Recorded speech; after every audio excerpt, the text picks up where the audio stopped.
Let's go ahead and continue our discussion about the role that our immune system plays in fighting cancer, and also how cancer, as part of its development, must find ways of getting around the immune system.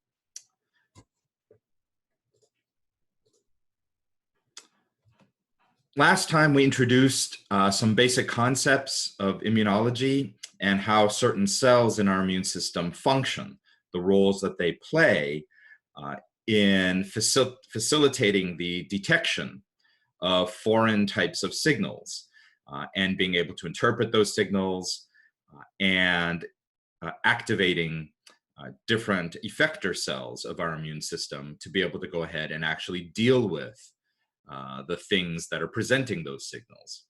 I pointed out that a lot of times when we talk about the immune system, we tend to, by default, think about these weird signals as coming from things like pathogens, bacteria, viruses, parasites, etc.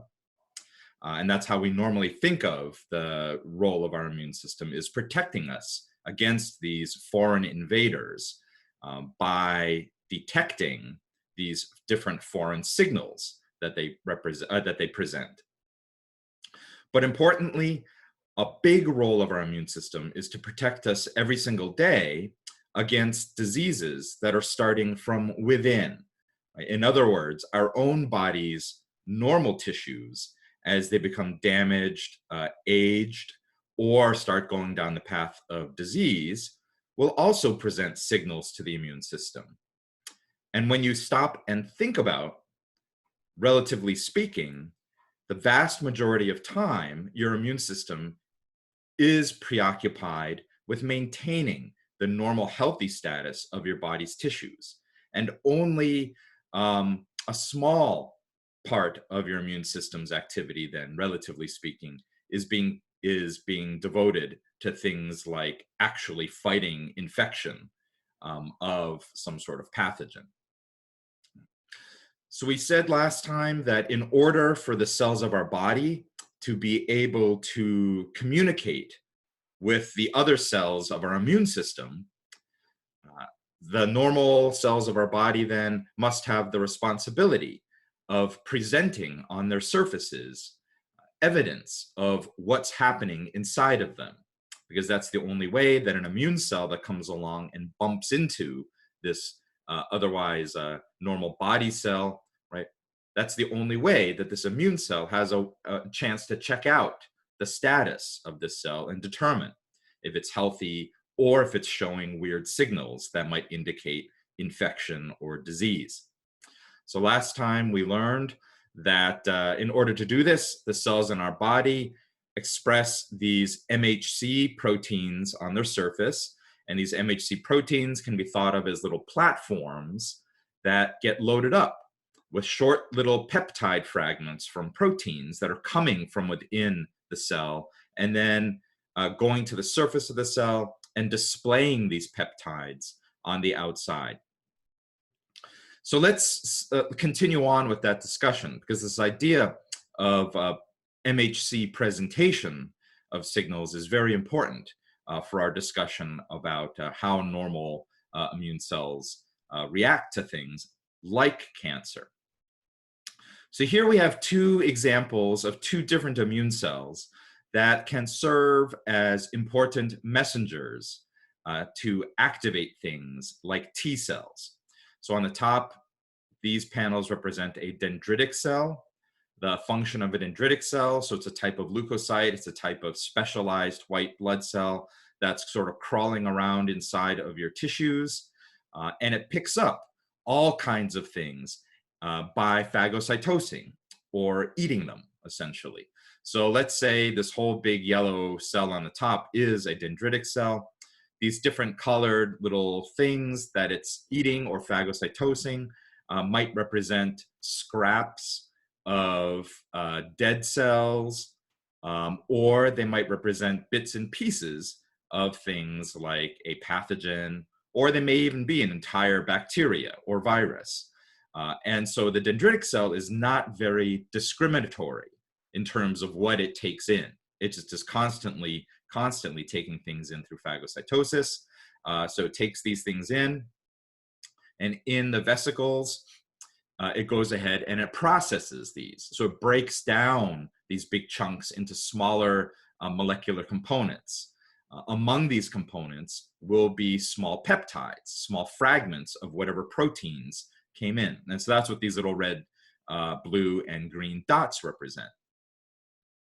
So at a certain point, the phagosome will fuse to form what we call a late endosome, and it'll fuse with this other vesicle inside the cell that has these MHC platforms ready to be loaded up with various peptides. So in this particular case, we have a couple different types of MHC2 platforms here. Maybe they are slightly different in shape so that one of them can hang on to the red dot version of a small little peptide. Maybe the other one has an easier time hanging on to the blue dot. Right? And then here's one that can hang on to the green dot. So then these loaded MHC platforms are trafficked back to the surface of the cell, where they then present an array of different peptides representing these different things on the left that were eaten or phagocytosed by the dendritic cell. These then can be read or recognized by other immune cells, such as a T cell. A T cell that would have a specific T cell receptor that would allow them to go ahead and recognize either the green, either the red, either the blue, etc. Okay. In contrast, on the bottom portion here is a B cell, another very important immune cell, lymphocyte. The B cell's job, remember, is to produce immunoglobulins on its surface, or Igs. Eventually, if these Igs that the B cell produces is very useful and important for detecting something, then that B cell may be encouraged to create a soluble form of these Igs, soluble meaning free floating, so that they are not just stuck to the surface of the B cell, they may be free to float around in your blood. And as we said last time, those would be the antibodies. So in this case, the naive B cell, it's not as indiscriminatory and voracious in eating things compared to the dendritic cell up here. The B cell is very selective, right? It has on its surface these Igs that it knows how to make. So all of these Igs on its surface are identical in three-dimensional shape to represent the particular form of Ig that this specific B cell knows how to manufacture. In this case, the B cell is coated with these Igs on its surface, and by chance, the shape of these Igs happen to recognize the three-dimensional shape of some antigen that's maybe on a bacteria. As a result, preferentially, only this red sort of rod-shaped thing is actually getting stuck to the surface of this B cell, compared to the dendritic cell up here that was happily just eating everything, including the red things, the red rod-shaped fragment. Right? But here, the B cell, it will then take in the immunoglobulin, not through phagocytosis, but through the normal process of just constantly recycling proteins from its surface, bringing them back in so that they can be broken down and recycled and made into new proteins. So as a result, it will also drag in the red fragment. Likewise, it'll be processed into the little red dots representing small little peptides. And likewise, the B cell will go ahead and load those little red dots onto MHC2 and go ahead and present the red dots on the outside. Okay. So both the dendritic cell and the B cell serve as professional antigen presenting cells, right? Because these little red dots or green dots or blue dots, they represent antigens. In other words, small little three-dimensional shapes that can activate the immune system, resulting in the production of lots of antibodies. But the difference is the B cell is selective for just showing the red dot compared to something like the dendritic cell. All right, so what happens next? Let us imagine then that we have the dendritic cell from the previous slide here, and it is presenting the little red dot on its MHC2 on its surface. So we're no longer showing that it's presenting the other colored dots as well. We're just focused on this red dot for now. As I said, the dendritic cell wants to be a messenger. It wants to present evidence of this antigen to the immune system to see whether this is something that our immune system should care about or be alarmed about. And the way our immune system knows whether it should be alarmed about this is whether or not there's the presence of specific T cells in the body that would have the right T cell receptor to see what this dendritic cell is presenting. So in this case here, let us say we have 3 different helper T cells that are floating by. These helper T cells have a receptor called the T cell receptor on their surface. You know, obviously, or maybe it's not obvious, but it's worth saying here that these cartoons, the scale of these different structures are blown way out of proportion, right? Because the reality is, like, for example, this purple T cell right here, its whole surface would be coated with thousands upon thousands of this purple T cell receptor. And the T cell receptor, since it's really just a protein, right? If the entire purple T cell were this size, you would not even be able to see the T cell receptor. It would just be one of millions and millions of proteins all mixed up on the surface of this cell, right? But for the sake of the cartoon, we magnify it so that we can understand this concept. So in this case, the shape of the T cell receptor is not the correct one to fit and recognize the MHC2 that's presenting the red dot. Nor is it the right shape here on this green T cell floating by. And it's not the right shape on this red one floating by. You can see each one of these has a slightly different shaped T cell receptor, none of which will react against what this dendritic cell is presenting. So that's what happens most of the time. Because when you imagine, most of the time, these little red dots that are being displayed by things like dendritic cells, by and large, would just be normal peptides from normal body cells, right? And therefore nothing for our immune system to freak out about or activate against. However, if it is something that's maybe different, right? Either it came from an infecting bacteria or a virus that's infecting the tissue, or maybe it comes from a diseased cell. So it's some weird mutant peptide that normally wouldn't be displayed. In this case, the body, there's a very good chance the body would have this blue helper T cell here that happens to have the right shaped T cell receptor to recognize this. And if that happens, then this helper T cell is selected, right? It needs to be activated.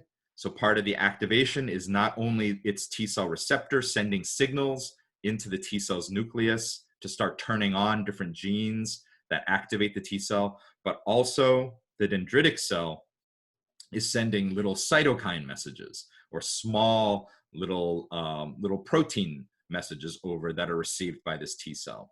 So this T cell then will activate, and that's what these funny little jiggly lines are on it. And the idea is this activated T cell can now go around and start communicating with other immune cells that it wants to kind of recruit and systematically activate in order to respond to the fact that it detected something with its T cell receptor. So those may be the B cell. So this B cell then might be the B cell on the previous slide. Remember that B cell happened to have immunoglobulins on its surface that also were able to pick up whatever this fragment was that gets processed inside of the B cell. And the B cell is presenting that same red dot that the dendritic cell is presenting on the left over here. The B cell is also presenting that little red dot. But in the case of the B cell, what this means is that it's not just this B cell is randomly showing things to the T cell, which is what the dendritic cell is doing. The B cell is showing what it knows how to make in terms of an immunoglobulin. In other words, the fact that it was able to actually have this red dot inside of it means that its immunoglobulins on the surface were able to pull in whatever it is that has this red dot on it. So this T cell now that's activated meets up with this B cell. And because the T cell sees that the B cell is also displaying the same red dot, this is how your immune system knows that this B cell is very useful.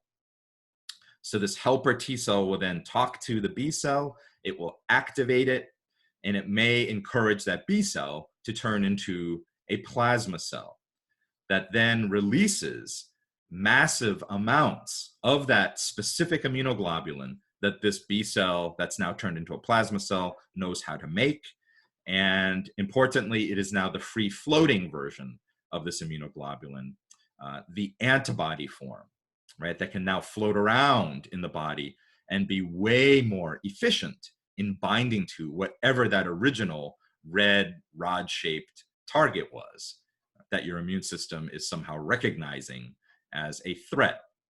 Right? A threat because it either came from an infectious agent like a pathogen, or a threat because it represents something weird that some cells in your body somewhere are making.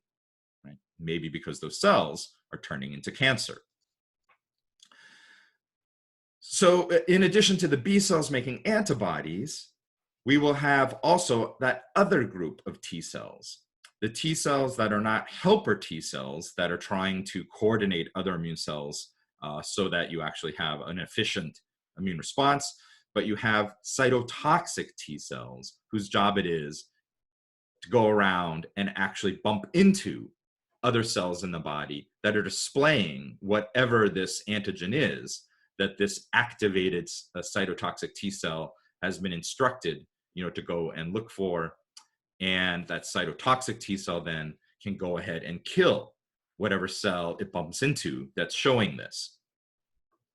So the cytotoxic T cell, it starts off as being naive and inactive also.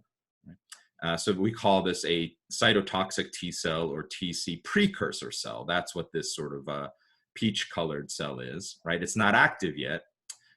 And the activation of it is a very conservative process because your immune system does not want to just start activating a whole bunch of cytotoxic T cells because that could wreak havoc on your body's tissues. If in reality, these T cells then start going around and improperly killing off otherwise normal healthy cells in your body. So in this case, this cytotoxic T cell precursor, it has a T cell receptor, right, that also recognizes the red dot.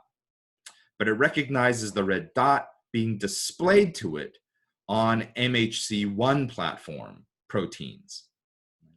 So recall there's two types of MHC1 and 2. Pretty much all nucleated cells in our body express MHC1 as the normal way of displaying what's going on inside of them. Right? So most of the time, the MHC1 on their surface are just displaying normal peptides that come from normal, healthy, wild-type proteins. And the T cells that come along would not get too excited about that. So in this case, though, right, this precursor T cell, cytotoxic T cell, it recognizes the red dot on MHC1, but at the same time, right, this dendritic cell is being visited by that helper T cell. That helper T cell that also recognizes the red dot being displayed to it on MHC2. Remember that dendritic cells and other professional antigen-presenting cells know how to present things on MHC2 to avoid things like cytotoxic T cells coming along and actually killing the dendritic cell just because the dendritic cell is doing its job and showing off different types of weird signals.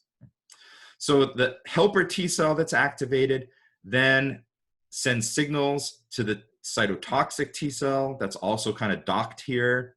The dendritic cell also sends signals to the cytotoxic T cell precursor, and that combination of signals is enough to convince this cytotoxic T cell to activate, float away, and start going to work, basically patrolling around now in your body, looking for other examples of cells that are showing this weird red dot.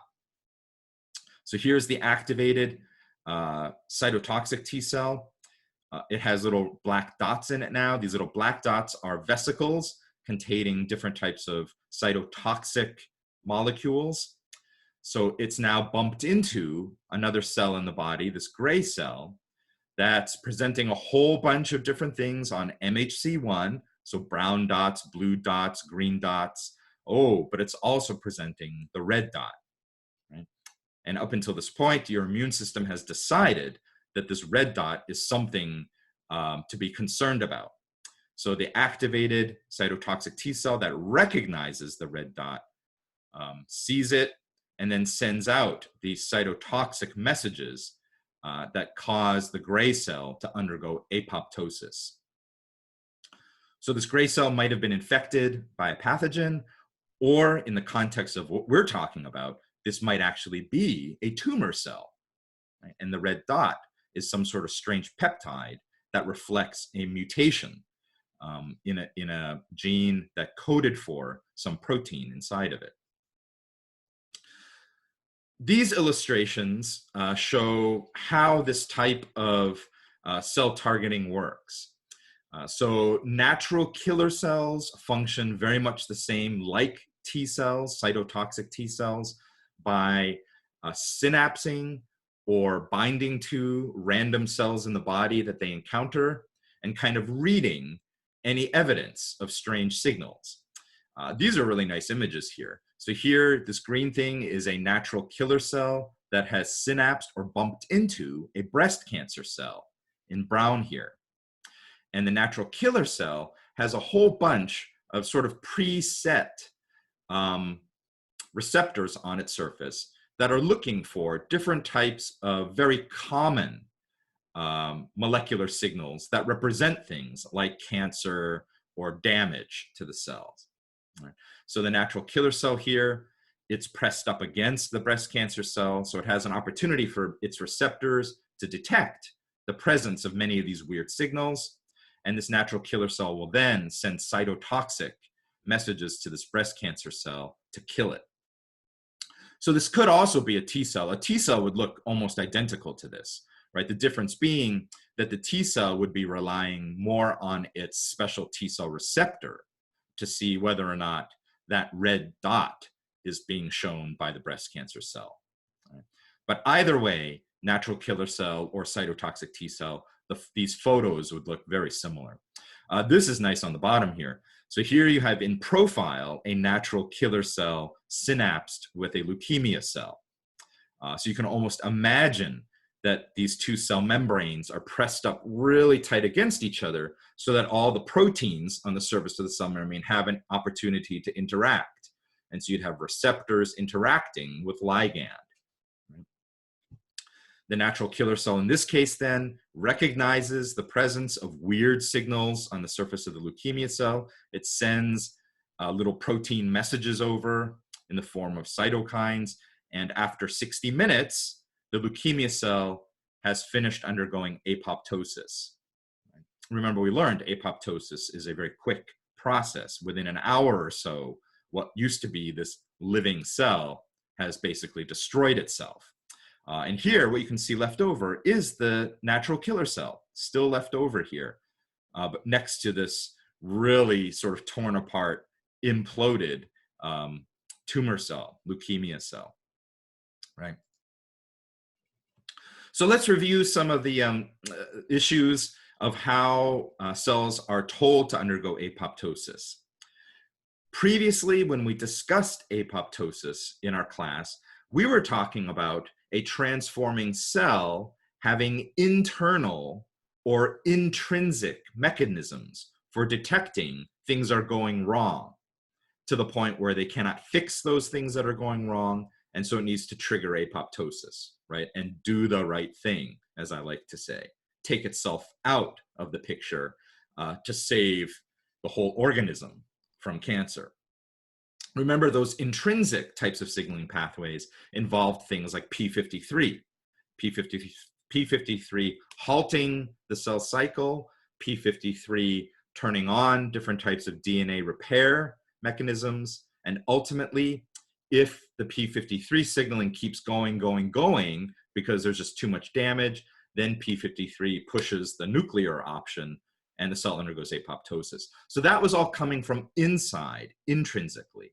What we are talking about now is what happens when that first line of defense that our body has against cancer, which involves the transforming cells themselves policing themselves and detecting that something's going wrong and they cannot fix it, so that they undergo apoptosis, right? That's our first line of defense. We depend upon the hundreds of thousands, if not millions, of cells in our body every day that start going down that path of transformation, doing the right thing, detecting that they are becoming bad or going rogue, and then undergoing apoptosis. But when they don't do the right thing, either because there's too many of them that are damaged, so for example, severe sunburn, right? When you're talking about hundreds of millions or billions of cells that you're going to hope are going to undergo apoptosis, there's always going to be some of them who don't do it, and they stick around, right? Because maybe the mutations that they got from the intense UV light by chance happen to mess up their intrinsic apoptosis pathways.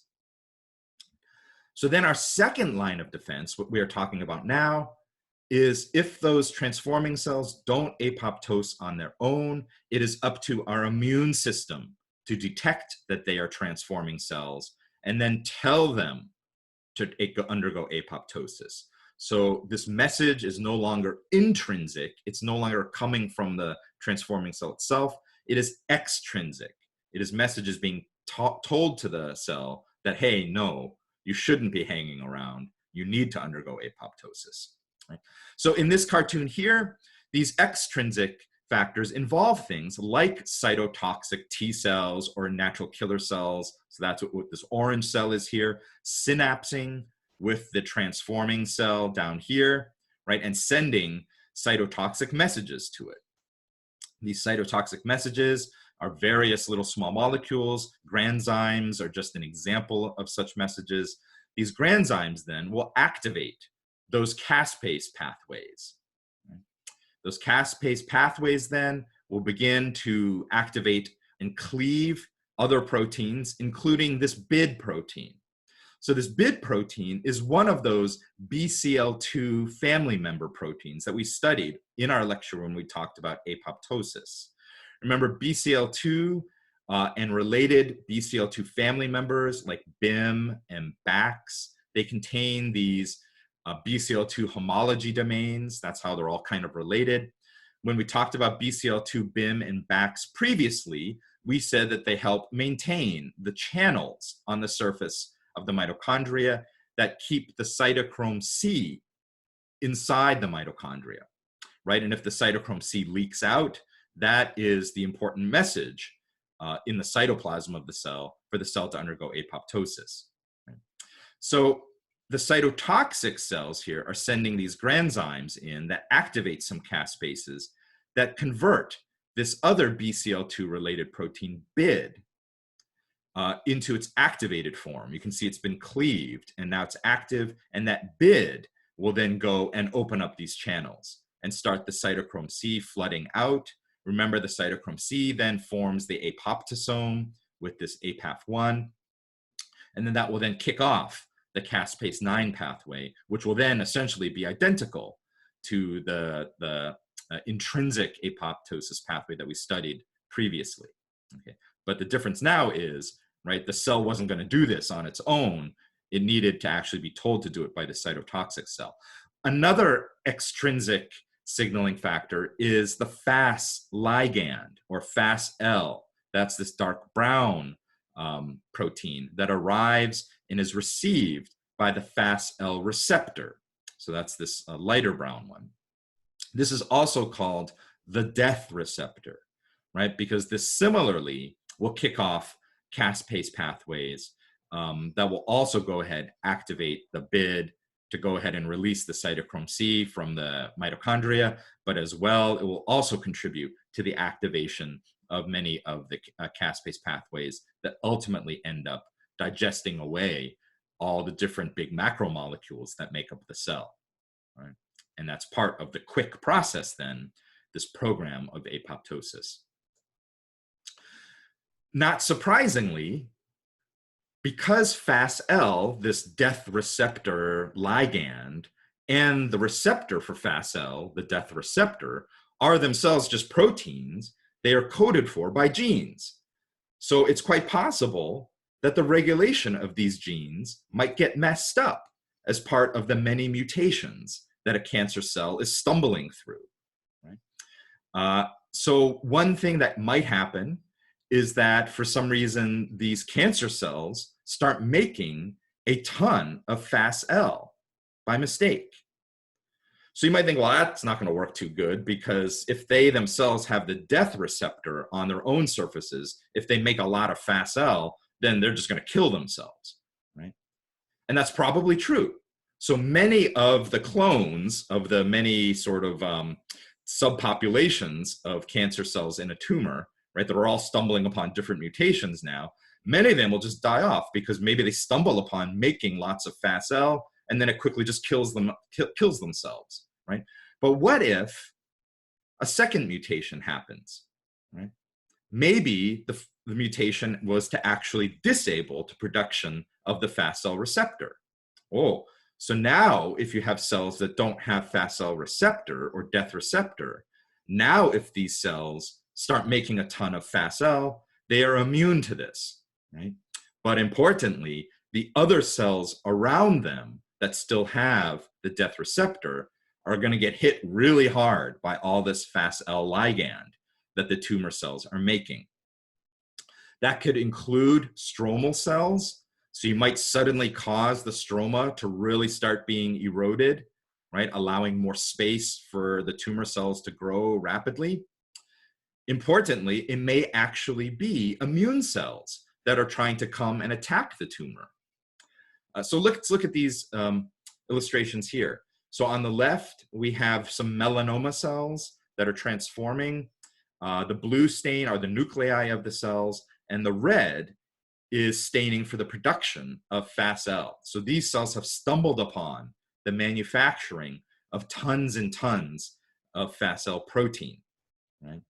So like we just said a couple minutes ago, if they still have their FASL receptor on their surfaces, well, then maybe these cells have managed to kill themselves and they're gone. But what if they don't, right? What if they no longer have FASL receptor, right? But they're making tons of this FASL ligand. So here you have examples of tumor cells, right, that are making tons and tons of FASL. And so the FASL ligand is being kept in these vesicles. Right? And again, right, you think, wow, that's really clever that the cancer cell figured out how to do this, right? But remember, the cancer cells don't figure out anything. These particular cells in the photo here were lucky. They stumbled upon this mutation, right? And now they're just doing it. They're making lots of FASL. The impact then might actually be that they benefit, right, by killing off surrounding cells that are coming to attack them. So here you have examples of two different tumors. Here, the tumor on the left, what we're doing is we are staining with antibody to detect levels of FASL ligand. And you can see that these cells are producing a lot of FASL. And as a result, if you look below them, right, this is essentially the same tissue, but maybe another microscopic section of it. So that's why it looks a little bit different, but it's essentially the same tissue. But in this case, this slide is being stained then for evidence of if you have tumor infiltrating lymphocytes coming to attack this tumor. And so the lymphocytes are stained with a red dye, and you see some evidence of these TILs, but not many lymphocytes are actually making it to these tumor cells. Why? Because these lymphocytes are undergoing apoptosis, right? They're getting a heavy dose of FASL ligand and being told to die. On the upper right here, we have a different tumor. This tumor, right, has not stumbled upon high production of fast cell. So you can see the brown stain in this one is much more faint compared to the tumor on the left. And as a result, when you look below it, you can see a lot of tumor infiltrating lymphocytes are in here attacking the tumor cells. So another very kind of clever and devious approach that tumor cells might have for using fast cell is not just to protect themselves locally, but remember on the previous slide, I showed you that there are some tumor cells that are making fast cell and storing them in vesicles inside of them. Some of those vesicles may actually then be released by the tumor cell, not as a scattering of fast cell, but actually as bubbles of fast cell containing vesicles that then might start circulating around in the body. And that's what these are here. So if you look down below, so this is a tumor cell that has stumbled upon the know-how of how to make a lot of fast cell and package the fast cell in these little vesicles. These vesicles then are actually being sent out of the cell as little bubbles containing fast cell. So in the blood, right, this is amazing, this bigger picture here, in the blood of this patient are these bubbles containing fast cell. And so that means these bubbles go through the blood, they then rupture in the blood. And so all over the circulation, the blood is filled then with this fast cell ligand. So that means all the immune cells that are circulating in the blood are being told to undergo apoptosis, right? So I think that's really amazing when you think about, right, how this tumor cell really has come up with an approach then for systemically suppressing the immune system.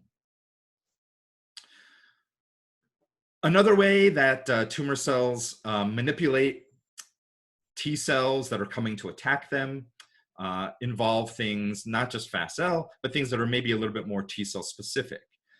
So T cells, when they are developing in the bone marrow and also in the thymus, you know, we're not going to get into a big discussion or review about how T cells really develop in the thymus, but if you took immunology, you'll remember.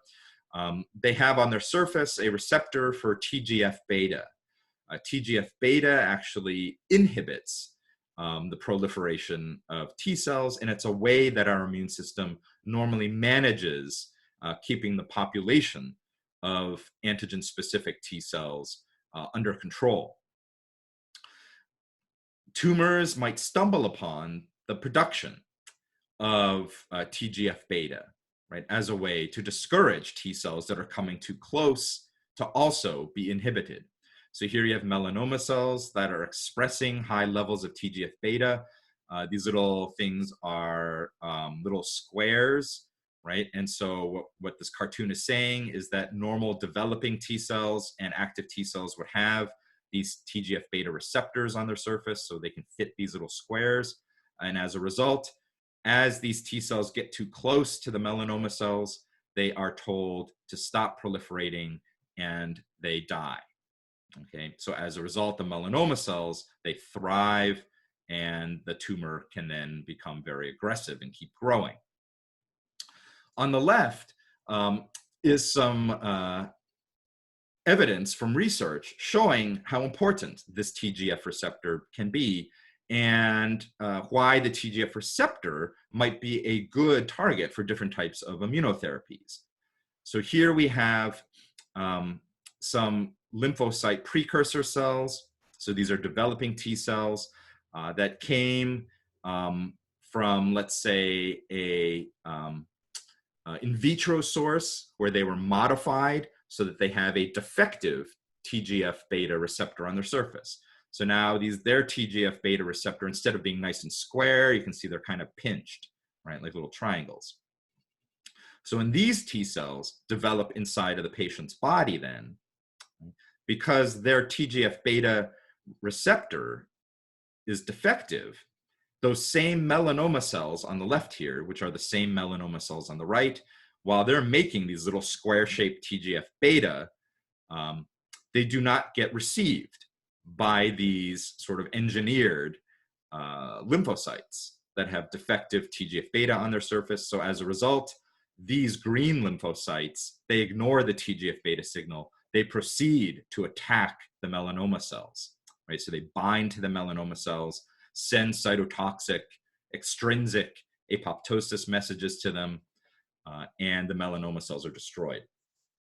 So this is really interesting, right? Because this represents a potential way of doing stem cell transplant type immunotherapies, where if you can engineer a population of T cells that don't respond to TGF-beta and you infuse them into, let's say, this melanoma patient, right, as a treatment strategy, then perhaps their immune system can become populated by these defective green T cells that can successfully still attack the melanoma compared to their original blue lymphocytes that cannot. Okay. Another way that antibodies and the immune system can attack tumor cells is by the use of complement proteins. And so complement proteins are this family of little proteins that are always floating around in our blood that are part of our immune system. They are a ready-to-go way of binding the surfaces of different types of pathogens, like viruses and bacteria, and causing the surface of a target cell to be riddled with little holes. And we call this a complement attack. Antibodies that recognize a cell can also help recruit these complement proteins and start this process of poking all these holes in a cell. So these complement proteins are a set of proteins that are in your plasma. They are recruited by antibodies to a cell that the antibodies happen to recognize, right? Remember, that implies that this would not be a healthy cell in your body, because if it's a healthy cell, you should not have antibodies that stick to the surface of this healthy cell. So if they are sticking to the surface of a cell in your body, it's because the antibody is recognizing some sort of bad signal. So maybe like a cancer cell. So you can see these complement proteins, there are many of them, such as complement protein 6, 7, 5, 8, and 9. They work together to form this complex. Ultimately, complement protein 9 is recruited to this complex, and it forms this channel. So these are multiple C9 complement proteins forming this channel. The end result being the surface of the cell will be riddled with all these little channels, and then the cell can no longer maintain normal function, right? Water goes rushing through, nutrients go leaking out, and the cell will basically blow up, right? Because all the water from the outside will rush in and the cell will just swell up and die. Okay. However, there are certain proteins on the surfaces of our normal healthy cells that are meant to discourage this from happening. So not surprisingly, there are proteins that make sure that complement proteins don't improperly attack a healthy cell. So one of these proteins on the surface of our normal body cells is this CD59. And what the CD59 does is, you can imagine, so this is the diagram of CD59. It is also attached to the cell membrane. So this gray sort of splotch is just the surface of the cell membrane. You know, on the left here, the cell membrane, of course, is represented by this blue stuff. So this is, you know, the same thing. And the CD59 protein is anchored to it. So it's also kind of just floating around on the surface. What the CD59 does is it grabs onto the complement protein 9 and it sequesters it, preventing the complement protein 9 from participating in making these channels. So normally our healthy cells would have a normal level of CD59 just to make sure that these complement protein channels are not forming on the surface of a healthy cell. But many cancers stumble upon mutations that dramatically upregulate or overexpress the amount of CD59 on their surface. And that means even if your immune system has identified that they are a cancer cell and they need to be destroyed. So you have antibodies binding to that cancer cell, trying to recruit these complement proteins to poke holes in the cancer cell to blow it up, right? Unfortunately, if that cancer cell has learned how to make a ton of CD59 on its surface, this CD59 is sopping up all the complement protein 9, limiting the ability of your immune system to make these holes. And I think this is a really stunning image because these are human breast carcinoma cells that are stained for levels of CD59 on their surface. Right?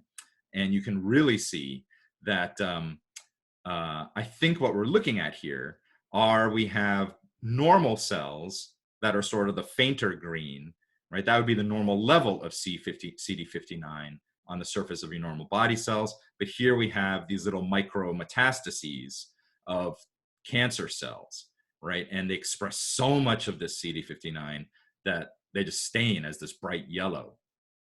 So you can imagine then that when the immune system tries to target these by complement proteins, right, that it's just not efficient. And so these cells can survive that type of attack by your immune system.